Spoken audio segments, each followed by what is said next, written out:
Hi, happy Sunday. So it's the 13th of June, which is exactly, what year is it? 2021. It's exactly 8 years since my last day at Global.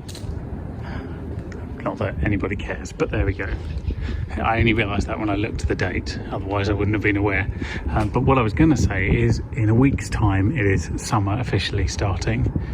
I haven't looked up exactly when the solstice is, but I have a feeling it's on the 20th rather than the 21st, but I'll check that. Anyway, today it is proper summer temperatures though. It's 28 degrees, it's really hot. I played outside with Amelia this morning, and we were supposed to be doing bubbles in the garden, but we ended up coming down here, going down the road, going for a walk, meeting some fish, and attention span issues. So it was quite nice, and she seemed to be like being outside. And this afternoon we're gonna go and sit in a pool. That is the plan. It's quite exciting. I haven't been in water except for having a bath or a shower for quite some time. So I'm quite looking forward to that. Welcome to another episode of Toby Stupid Vlog. Some observations this morning. Firstly, the morning just before a really hot day is beautiful, absolutely stunning, and definitely the best bit of the day. You only usually get that on holidays where you wake up. It's been, what I mean is holidays in very hot places where it's going to be hot every day. But the mornings are sort of a reset and a refresh. But today, that's here. My second observation is that vlogging is very much like talking to a toddler. Like there's a person at the other end, but you get no response. So it is talking to yourself, broadly speaking, and as long as you're comfortable with that, it's fine. I'm obviously very comfortable with that, having been doing it for 11 years. Christ. So, yeah, talking to a toddler is much the same. When you get a response, it's sort of magical and amazing. Same thing when you post a video and someone puts a comment underneath. You're like, oh, really? Okay. So the actual human in the world. I should acknowledge hello to the around 100 people who've randomly subscribed to this in the last 6 months, who I hadn't been watching the analytics because I haven't been doing it for the views for quite some time. And suddenly I looked and there was 100 new subscribers. So if you're watching this, thank you. Hello. Nice of you to join. Hope you enjoy this nonsense as much as I enjoy recording it. And my last observation of the day is about punctuality. So having worked in radio for many, many years, you learn that you need to back time an hour so that you hit the news at a very precise moment. You can't be more than a second out. So that teaches you a few things, but it teaches you how to back time your whole life. So if somebody says, I need you here at 2:20, most people will adopt a couple of approaches. One, they'd be like, well, I'll just get there for 2 just to be on the safe side. And other people will just wing it and be late half the time. When you get good at back timing, if someone says be there at 2:20, you get there at 2:18 at the earliest and 2:21 at the latest, because you get very good at these kind of things. So Amelia's drop-off, for example, is from 8 to 8:30. We are always there 7:59 to 8:01. And pick-up, similarly, is at 5 o'clock.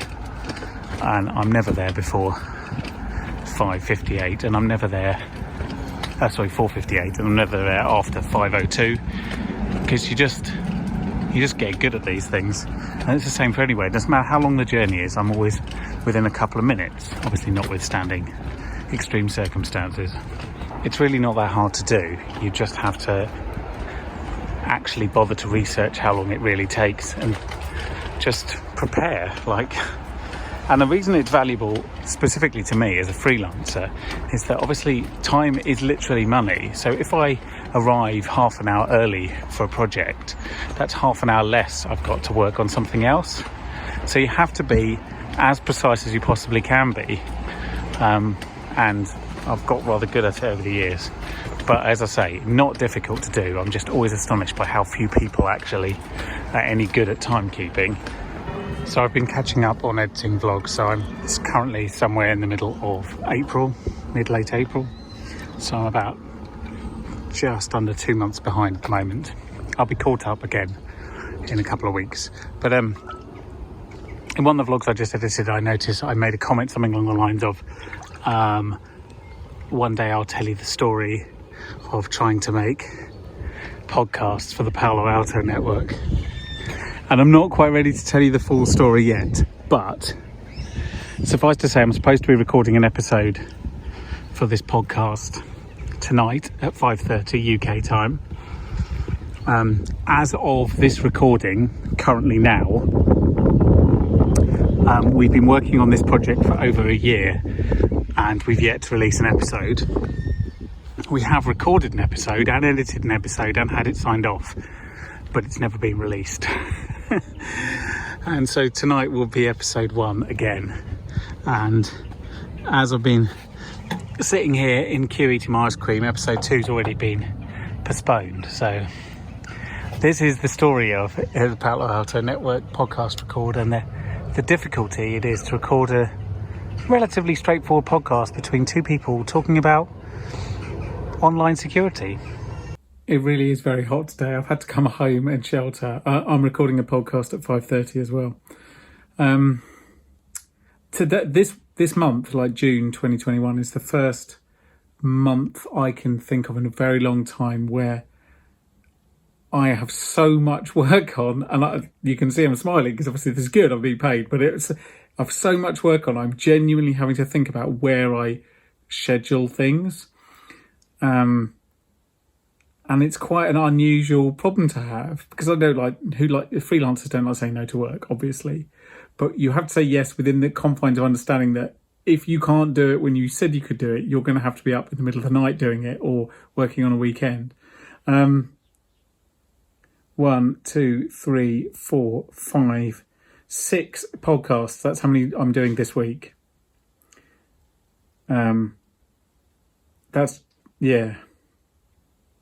There's a 7th, but I'm trying to push it back. And then next week there's definitely 4, maybe 5, and I'm taking a day off.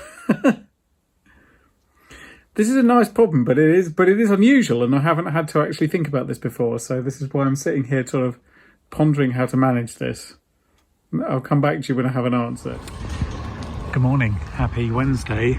I've got absolutely masses of work to do in the next 72 hours, but the reason that I'm out and about wandering through the streets in the sunshine is that none of it has yet landed in my inbox, so I can't start any of it, which is a bit frustrating because the cut-off for all of it is that same Friday midnight. Last Friday at 23:59, let's say. I've got 3 different mastering projects and 2.5 days to do it. And it's doable. It's just getting tighter with every hour that passes that I don't have anything. So we'll have to see how that goes. But, you can't complain when there's loads of work. So that's good. Also, it's lovely weather. So I'm going into queue briefly. I'm going to do some life admin from inside the gardens. Enjoying their sort of, it feels like Mediterranean weather, to be honest. Like, I smell of sun cream and there's heat in the air, and I just really, really want to go and swim in the sea. But failing that, I'm just going to go for a walk in some botanic gardens. Shall we briefly talk about COVID? I really kind of hope this is the last time I talk about this when talking about the government response, because I'm over it, you're over it, everybody's over it. So the government delayed the last step of their lockdown roadmap, which they have said at every stage that they might delay it. So they were within their rights to do so. And to a certain extent,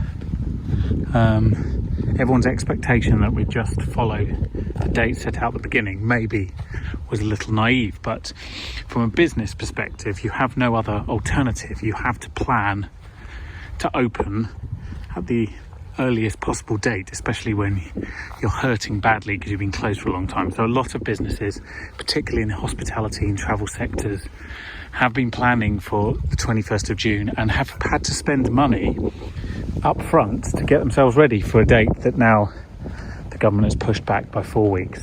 So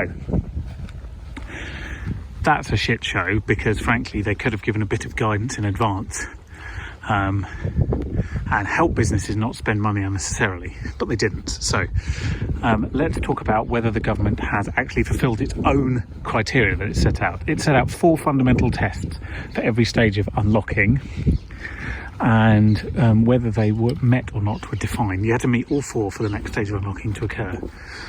So let's look at the 4 tests, as I just have been posting about, and decide whether the criteria has been met. So step 1, the vaccine programme rollout has continued at good pace. Yes, it has. Tick, definitely. No questions there, not even from our government.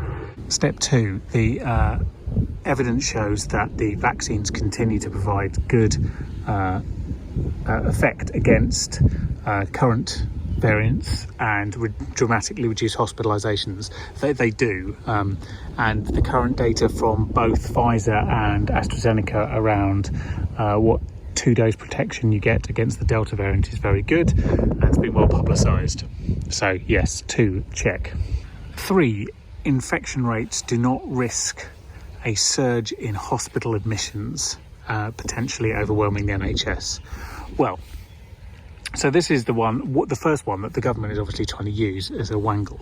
So at the moment, and I don't know what the numbers will be 2 weeks, 10 weeks from now, and scientists have to make a judgment on this, but currently the hospitalisation rates are about what they were towards the middle end of August last year. It was nowhere near risking a surge at that point. It probably was about 3 or 4 weeks later, to be fair, but the difference between then and now is then we had 0 people who'd been vaccinated, and now we have about coming up on 60% of the adult population has been vaccinated twice. So their risk of hospitalisation is very, very low indeed.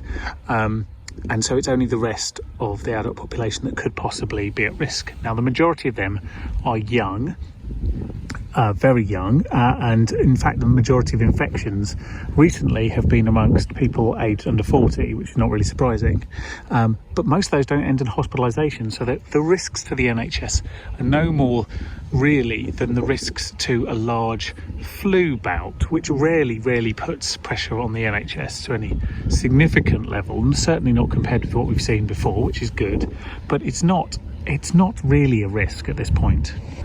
This point would only be a risk if the vaccination programme wasn't rolling out well and the vaccines didn't work, point 1 and 2. But they are, and they have. So it's not really fair to say that it risks a surge. It's also very poor wording in the test, to be honest. There needs to be sufficient evidence that shows that a surge is beginning, would be probably a better way of putting it. But it isn't. That isn't sufficient at this point to delay lockdown, especially as by the time we get round to that in a week's time, we'll be probably about 65% of the adult population 2 doses, and a lot of people with 1 dose. And the other thing worth noting is that Pfizer, especially with and Moderna on 1 dose, are actually quite effective against hospitalisation. AstraZeneca less so. So, has 3 been met? Yes, it has. You'd have to be quite a pessimist and quite sort of fact light to think that point 3 hadn't been made. And lastly, point 4, the assessment of risks of new variants has not fundamentally changed the scenario that we're currently in. So let me just read the exact wording. It says the assessment of risks is not fundamentally changed by new variants of concern. So this is the other one the government's trying to use at the moment. So let's start with the language. Let's measure it on the exact wording that they've used. New variants of concern. So they mean the Delta variant. Or they're trying to mean the new Delta variant. It's not new. It's been around in the United Kingdom now for 6 months. And we have data on how it works and how infectious it is and how likely it is to lead to hospitalisation. So it is more contagious than the previous one, and there is a slight elevated risk of hospitalisation. But the wording says fundamentally changed. It has not fundamentally changed. It has changed it, but not the fundamentals. The fundamentals are that if you are vaccinated or if you already have immunity, you're not going to end up in hospital. So essentially we come back to points 1 and 2 again. Is the vaccine programme rollout working? Yes. Does this make any difference to the Delta variant? No, it doesn't. So there's no escape mechanism in this one. It's just a more contagious version, which is still protected by the vaccines. So point 4 has been met. So all 4 points, I would argue, have been met. And it's dishonest to say that they haven't and then not talk about exactly what it is that you think hasn't been met. Similarly, the government should be providing similar sort of criteria around whether they believe when and how they believe the travel industry will unlock, and it should be providing the same test, because if you applied the same logic, then there's plenty of countries that we should be allowed to travel to that should be on the green list, pass the EU's green list test, and frankly have lower infection rates than us. They don't have any variants that we don't already have, so there's zero risk.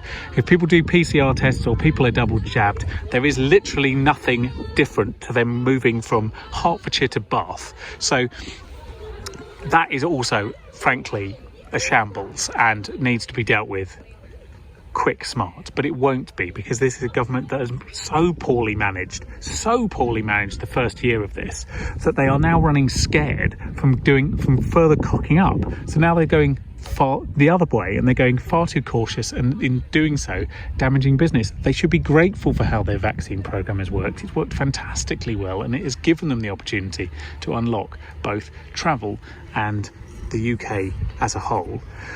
That's all I'm going to say on this, because I'm sick of it, and I'm frankly sick to the back teeth of this government. They are incompetent and corrupt, and I don't really want to talk about them anymore. Okay, in cheerier news, we are doing a Dahlia family meet-up this weekend. It is weather depending, so we might have to move it from Sunday to Saturday, but regardless, I'm trying to get everyone together to do a catch-up on missed birthdays and all sorts of things. We haven't actually all got together since last July, so that would be an achievement in itself. Still requires a bit of organising, obviously. Sort of slowly wandering around in the heat, just sort of passing the time before lunch, reminds me of when I lived in Siena, and obviously it was always hot when we were there, so it was always summer. And when I was there for 6 weeks studying, what we would tend to do on the days that we weren't studying is that you'd get up in the morning late, have not much breakfast, and then you just meander through the city. You'd wander around and you'd look at things and you'd think about whether you wanted to go into a museum or not, but invariably you didn't. You just looked at the architecture, wandered the streets, and you'd slowly meander towards a restaurant that you quite fancied for lunch, and then you'd have a very leisurely lunch, and then in the afternoon you might think about doing something, but nothing strenuous because it was just too warm. And then you sort of meander around until you had to think about dinner, and that was life, and it was great. And despite the fact you'd only eat hot food in a hot climate, you'd never be sad or sorry. It was wonderful. And I'm now reconsidering my lunch choices today.